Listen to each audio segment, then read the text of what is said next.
बहुत बहुत धन्यवाद विजय जी। आपका जो लास्ट जो आपने बताया था हमने फर्स्ट फेज में, उसको बड़ा सराहा गया कि एक बड़े फर्स्ट फेज को आपने एक सिलसिलेवार तरीके से बांध के रख दिया लोगों के सामने। तो यहां पर ग्राफिक्स, राजस्थान के ग्राफिक्स जरा स्क्रीन पर ले आए और विजय जी को हम अनइंटरप्टेड टाइम देंगे, जैसे कि पिछली बार उन्होंने पूरा समझाया कौन कौन सी सीट एक एक करके वो सब रीजन्स में गए।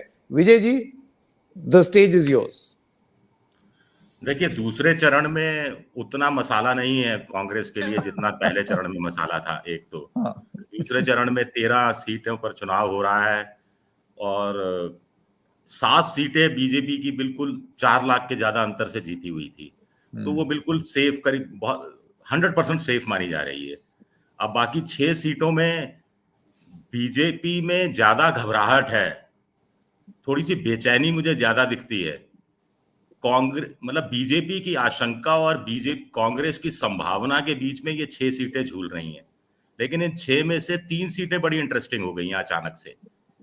बाड़मेर वाली सीट तो बहुत इंटरेस्टिंग हो गई है पिछले 3 दिन में।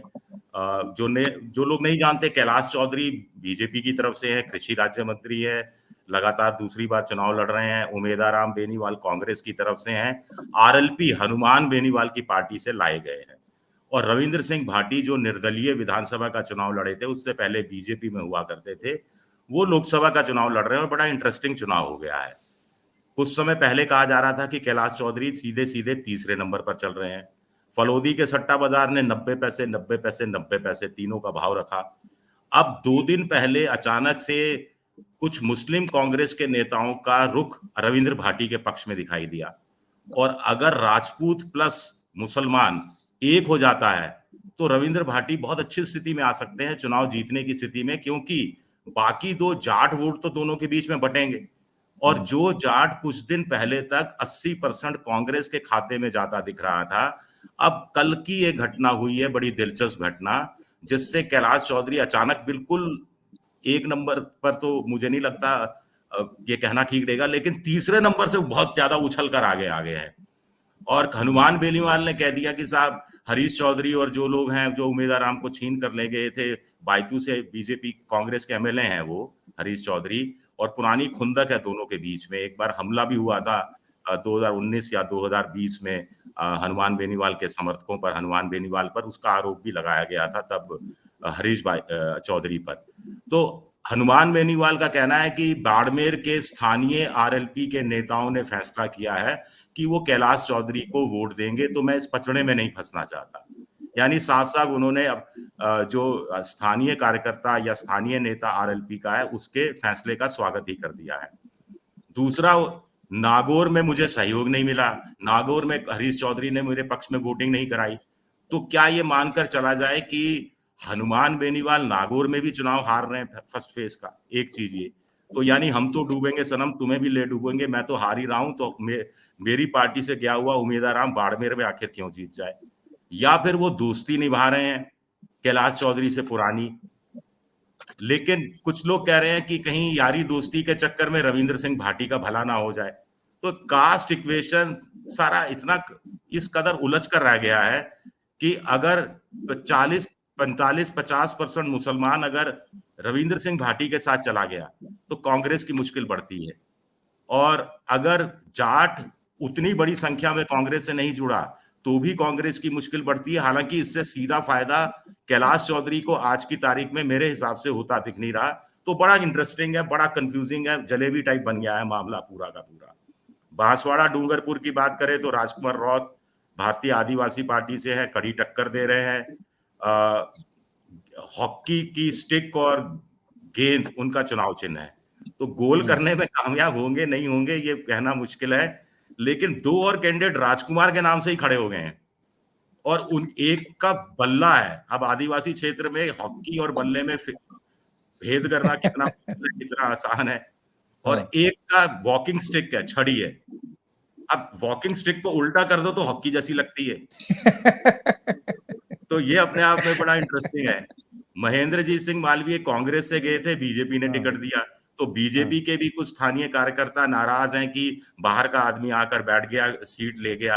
राजस्थान में इस बार देखिए, एक वो उस पर हम अलग से बात कर लेंगे, बीजेपी ने बड़ा बढ़ चढ़ के क्लेम किया 8,500 कांग्रेस के छोटे बड़े नेता आगे, लेकिन उसका खामियाजा कहीं ना कहीं कुछ सीटों पर उनको भुगतना भी पड़ सकता है, उसकी विवेचना बाद में कर सकते हैं।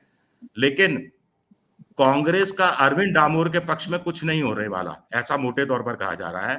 तो इसका फायदा राजकुमार राउत को मिलेगा हर सूरत में, क्योंकि अरविंद डामोर वो हैं जो कांग्रेस के प्रत्याशी थे। कांग्रेस ने उनको नामांकन पत्र वापस करने के लिए कहा, उन्होंने वापस नहीं किया, वो गायब हो गए।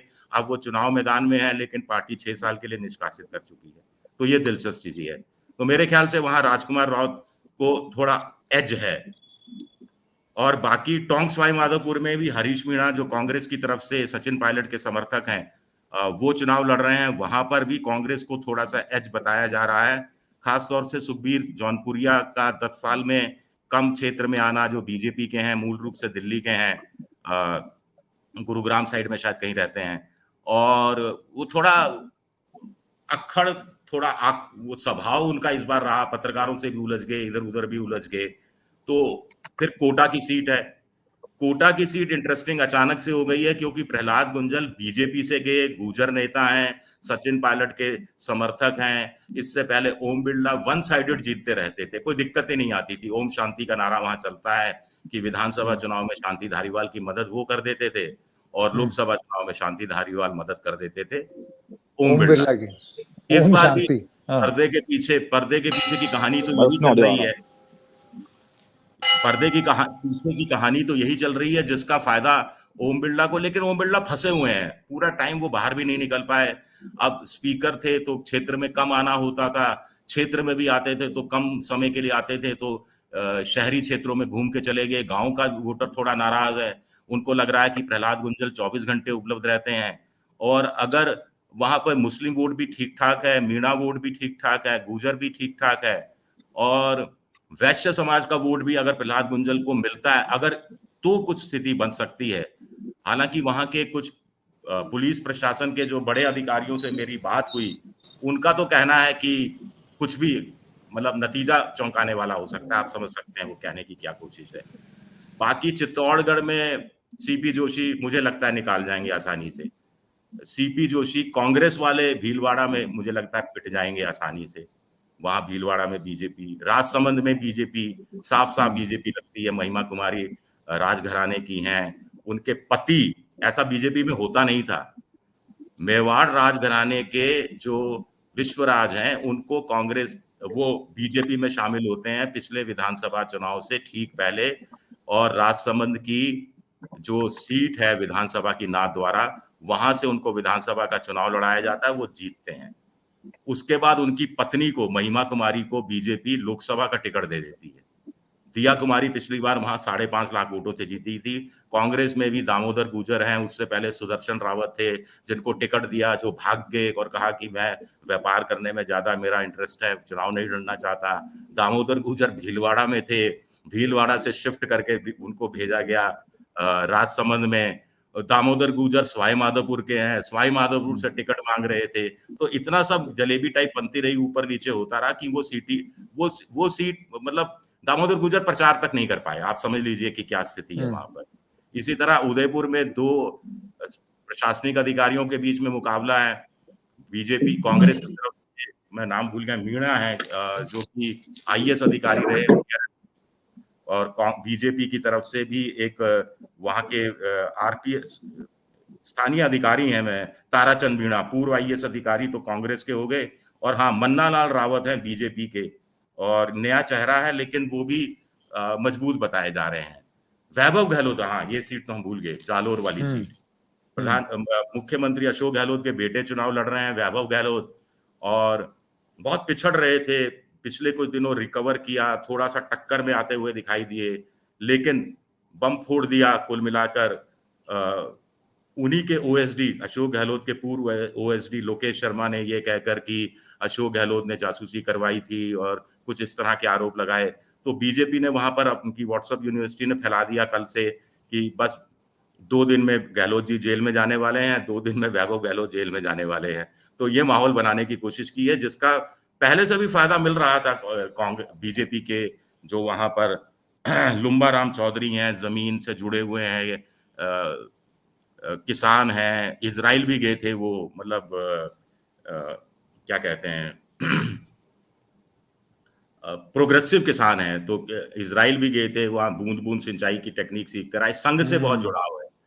तो अशोक गहलोत पूरा जोर लगा रहे हैं, लेकिन ऐसा लगता नहीं है कि स्थितियां बीजेपी के पक्ष में आज दिख रही हैं। गजेंद्र सिंह शेखावत बगल की सीट जोधपुर से है, फंसे हुए हैं, जल शक्ति मंत्री हैं, पूरा हम्म। हिंदुस्तान में प्रधानमंत्री का जो हर घर नल को जल पहुंचाने की जिम्मेदारी है, लेकिन जोधपुर में ही पिटे हुए हैं। जोधपुर में भी 2-2.5 दिन में लोग शिकायत करते हैं पानी आने की, गांव के क्षेत्र में नहीं जाते। विधानसभा में जो विधायक जीत कर आए, उनमें बाबू सिंह राठौड़ के साथ तो झगड़ा बिल्कुल सामने आया था। तो रवैया कुछ इस तरह का है। जसवंत सिंह बिश्नोई बीजेपी के नेता भी नाराज थे, तो जसवंत सिंह बिश्नोई को तो एक वन जीव किसी बोर्ड में कुछ मेंबर बना के या अध्यक्ष बनाकर संतुष्ट करने की कोशिश की गई है, लेकिन वहां भी मुकाबला दिलचस्प है। वहां पर राजपूत बड़ी तादाद में है और कांग्रेस का उम्मीदवार भी राजपूत है, सचिन पायलट के समर्थक हैं। फिर जाट हैं जो बीजेपी से कुछ नाराज हैं, कुछ राजपूतों की भी नाराजगी है। संजीवनी घोटाले को लेकर 900 करोड़ का घोटाला था और उसके कारण कुछ ना कुछ राजपूतों को भी नुकसान हुआ था। फिर माली बड़ी तादाद में है, विश्नोई बड़ी तादाद में है, और ये ओएसडी वाला जो प्रकरण आया है उसके बाद माली कांग्रेस के साथ पूरी तरह से जुड़ जाएंगे, इस तरह की बात कही जा रही है जातीय इक्वेशन के हिसाब से। तो ये सीट भी फंसी हुई है, लेकिन एज मैं फिर भी गजेंद्र सिंह शेखावत को दूंगा। दूसरी अजमेर और पाली की सीट है, उस पर चर्चा करना मुझे लगता है थोड़ा टाइम वेस्ट होगा। वो भी सीधे सीधे बीजेपी के खाते में जाती हुई दिखाई दे रही है। विजय जी, अब आपने पिछली बार बताया था कि जो फर्स्ट फेज है उसमें कांग्रेस पार्टी जो है वो कम से कम 5 या 6 सीटों में प्ले पर है। प्ले जीतेगी या नहीं ये नहीं मालूम, पर प्ले में है। मैं आपसे जानना चाहता हूं, ये जो सेकंड फेज है जिसमें हमने देखा कि बहुत ही धुआंधार कैंपेनिंग हुई और प्रधानमंत्री का जो वो बयान था बांसवाड़ा वाला, वो इसी फेज को एड्रेस करते हुए हुआ। एक ट्राइबल इलाके में हुआ जहां पर हिंदू मंगलसूत्र, मुसलमान मैनिफेस्टो, घुसपैठिया, ये सारी चीजें बोली। एक तो नंबर 1 स्पीच का इंपैक्ट, नंबर 2 कांग्रेस को आप इस फेज में कितनी सीटों पर प्ले में मानते हैं? जीत हार की बात नहीं हो रही। देखिए, कांग्रेस का मतलब कांग्रेस गठबंधन, क्योंकि राजकुमार राउत एक हाँ, तरह से गठबंधन। गठबंधन। मेरे हिसाब से सेकंड फेज में 13 में से कांग्रेस क्या है वो मुहावरा है ना 3 में ना 13 में, तो 13 में तो नहीं है कांग्रेस, लेकिन शायद 3 में है। 3 में मैं मानता हूं कि कांग्रेस थोड़ा मजबूत स्थिति में है, सीट निकालने की भी क्षमता रखती है, और 2 और सीटें हैं जहां से थोड़ा कोई चमत्कारिक फैसला नतीजा भी आ सकता है, मुझे ऐसा लगता है। लेकिन 3 सीटें में से कांग्रेस अच्छी खासी स्थिति में है, कांग्रेस गठबंधन सीट निकालने में। जहां तक आपने प्रधानमंत्री जी के भाषण की बात की, बांसवाड़ा में तो इतनी गरीबी है, आदिवासी है, मुझे नहीं लगता वहां पर महिलाओं के ने इतना पैसा भी इकट्ठा होगा कि वो मंगलसूत्र भी पहन सकें, और बाकी जो थोड़ा बहुत मंगलसूत्र रहा होगा वो सब कोरोना काल में भी निकल गया बहुत सारे लोगों का, और कोई फर्क ज्यादा नहीं पड़ रहा। बीजेपी के नेता भी ऑफ रिकॉर्ड बात करो तो वो कहते हैं कि भाई ये क्या बोल गए, अब इसका हम कैसे डिफेंड करें, हम तो खुलकर समर्थन करने में भी शर्म आती है कुल मिलाकर, क्योंकि चीजें है ही नहीं। इस बहाने फ्लोटिंग वोटर के घोषणा पत्र पढ़ लिया होगा, कुछ लोगों ने तो पढ़ ही लिया होगा। और राजस्थान में सीएसडीएस का सर्वे बताता है कि 27 से 32% जो लोग हैं अंतिम समय में फैसला करते हैं कि किसको वोट देना है, किसको वोट नहीं देना है। राजस्थान में क्या हुआ कि कांग्रेस ने, इंडिया ने जो ये बात फैलाई कि 400 पार की बात कर बीजेपी इसलिए कर रही है कि संविधान बदल दे, आरक्षण खत्म कर दे, उसके असर को रोकने के लिए शायद प्रधानमंत्री ने कहा और किया। और इंडियन एक्सप्रेस में प्रताप भानु मेहता का बड़ा दिलचस्प लेख छपा था परसों, उसको मैं जरा सा कोट करना चाहूंगा। उसमें लिखा था कि एक तरह से वो कि जो सत्ता पक्ष होता है, चाहे अथॉरिटी वाला जो होता है, जो राजा होता है समझ लीजिए, उसको सन्नाटा पसंद होता है, लेकिन सन्नाटे की आवाज अखरने भी लगती है। जब बहुत सन्नाटा होता है तो मोदी जी को सन्नाटे की ये आवाज अखरने लगी थी पहले चरण के बाद, कि लोग इतने खामोश क्यों हैं, इतने उदासीन क्यों हैं, वोटर बाहर क्यों नहीं निकल रहा, उनका नहीं निकल रहा या दूसरों का नहीं निकल रहा, ये तो कंफ्यूजन बना हुआ है अभी तक। तो इस सन्नाटे की आवाज को तोड़ने के लिए उन्होंने ये नारा बुलंद किया। अब देखते हैं सेकंड फेज में 73% वोटिंग हुई थी पिछली बार इंडिया भर में, सेकंड फेज में राजस्थान में शायद 66% के आसपास की हुई थी। फर्स्ट फेज में राजस्थान में 6.5% वोटिंग कम हुई है। सेकंड फेज में इंडिया भर में और राजस्थान में वोटिंग का क्या पैटर्न रहता है वो देखना मुझे लगता है कि बड़ा इंटरेस्टिंग होगा। बिल्कुल बिल्कुल, हम लोग भी इसी चीज पर नजर गड़ाए हुए हैं कि अगर इस बयान की वजह से या वैसे वोटिंग पिक होती है तो उसके क्या मायने निकाले जाएं, क्योंकि 4.5% वोटिंग ओवरऑल कम होना हिंदुस्तान में, और वो भी एक 1999 से लेकर के अब तक की ट्रेजेक्ट्री जो लगातार ऐसे ऐसे करके ऊपर बढ़ रहा था वोटिंग परसेंटेज, उसका नीचे आना, इसके मायने क्या हैं? ये किसके लिए गुड न्यूज है, किसके लिए बैड न्यूज है? मतलब कम लोग वोटिंग करने आ रहे हैं तो मैं तो समझता हूं ये लोकतंत्र के लिए कोई बहुत अच्छी बात नहीं है। बैड न्यूज तो ये सबसे पहली बात तो लोकतंत्र के लिए ही है। सौरभ शुक्ला मेरे सहयोगी मेरे साथ अब हैं, मैं देखता हूं उनका वीडियो नहीं आ रहा है। सौरभ, अगर आप मुझे सुन पा रहे हैं तो विजय विद्रोही जी भी हमारे साथ हैं और प्रणय अग्रवाल जी भी हैं। अगर आप कोई सवाल उनसे पूछना चाहें, हम सौरभ के पास जाने की कोशिश करेंगे। अभी सौरभ दिख नहीं रहे हैं, लेकिन प्रणय जी, आपने सुना विजय विद्रोही जी का राजस्थान का असेसमेंट? हाँ, मैं ये एक सीट दुष्यंत हाँ सिंह की भूल गया था, वसुंधरा जी के बेटे जो हैं, हाँ हाँ हाँ वो भी बीजेपी के लिए सेफ सीट है। हाँ, मतलब तो बहुत क्लियर, यानी कि सेकंड फेज बीजेपी के लिए लार्जली गुड न्यूज है। लार्जली ये कहा जा रहा है कि हाँ बीजेपी ने 13 में से 7 सीटें पिछली बार 4 लाख के ज्यादा अंतर से जीती थी, तो 4 लाख से हाँ। ऊपर की सीटें उनकी झोली में हैं। और बाकी 6 हम्म। सीटें 2 लाख, सवा 2 लाख, 2.5 लाख, पौने 3 लाख से जीती थी। वो सीट उन 6 में से बीजेपी में, मैंने जैसे कहा कि बीजेपी में पता नहीं क्यों मैं पहली बार देख रहा हूं कॉन्फिडेंस लेवल बड़ा कम है। वो ज्यादा घबराए हुए दिखते हैं क्योंकि उनके ये पास ये खोने आप के ये लिए आप कैसे जो कह रहे हैं खोना विजय है, जी? क्योंकि उनके उनका टारगेट 25 का 25 है। हम्म। तो उनको लगता है एक आध सीट भी ऊपर नीचे हुई, 2-4 सीटें भी तो बड़ी उथल पुथल हो जाएगी। कांग्रेस के हम्म। पास क्योंकि कुछ खोने को है ही नहीं, जो है पाना ही है। हाँ तो ये थोड़ा सा हाँ मुझे वो थोड़ा सा पिछली बार के मुकाबले ज्यादा फर्क दिखाई दिया। जी। जैसे 2019 में लोग दूसरी बार मोदी को सत्ता दिलाने के लिए उतावले दिखाई देते थे, वैसा हाँ उतावलापन तीसरी बार प्रधानमंत्री बनाने के लिए दिखाई नहीं देता जमीन पर। रहे थे दिल्ली से मेरठ, तो हम विजय सर का वो वीडियो सुन रहे थे जो विजय सर ने एक वीडियो किया अपने उनके चैनल पर, वसुंधरा जी की क्या कमी खल रही है, और दूसरा जो उनका कल का एक वीडियो था। तो हमने उनके दो वीडियो देखे राजस्थान को जानने समझने के लिए। देखिए, मुझे लगता है सबसे बड़ी दिलचस्प यहाँ मेरठ में हम लोग उत्तर प्रदेश ज्यादा करते हैं हमें लगता है, लेकिन इस बार असली दिलचस्प मुकाबला राजस्थान में है। तो विजय सर, मेरा आपसे सवाल था एक कि जब मैं आपका वीडियो वो देख रहा था तो वसुंधरा बहुत ज्यादा इस चुनाव में नजर नहीं आई। उनका वो प्रचार, उनका वो स्टार प्रचारकों वाला वो उनका माहौल जलवा नजर नहीं आया। आपको लगता है ये लोग ये भी कह रहे हैं कि वसुंधरा खुश नहीं, उनको मुख्यमंत्री नहीं बनाया गया, वो भीतर घात कर सकती हैं, या फिर उनको लग रहा है कि वसुंधरा ने अपने बेटे की कॉन्स्टिट्यूंसी तक अपने आप को सीमित रखा, आगे उनका जो प्रोजेक्शन नहीं किया बीजेपी ने, वो बीजेपी को भारी पड़ जाएगा? देखिए, कहीं ना कहीं इतना तो असर पड़ेगा, आखिर इतनी बड़ी नेता हैं। अगर आप किसी बड़े नेता अचानक से सीन से गायब हो जाए और आप ये कहना शुरू कर दो कोई असर नहीं पड़ेगा, तो वो उस नेता का भी अपमान होता है और कुल मिलाकर आप अपनी ही बात को गलत साबित। फिर तो इतना बड़ा नेता आपने रखा ही क्यों था पार्टी के अंदर, इतनी 2-2 बार मुख्यमंत्री क्यों बनाया था अगर उस नेता में बिल्कुल दम भी नहीं था। अब वसुंधरा का क्या है कि विधानसभा चुनाव से पहले से थोड़ा सा उनको लगता रहा है कि उनका अपमान होता रहा है, थोड़ा नाक भी उनकी थोड़ी रही है उस रूप में।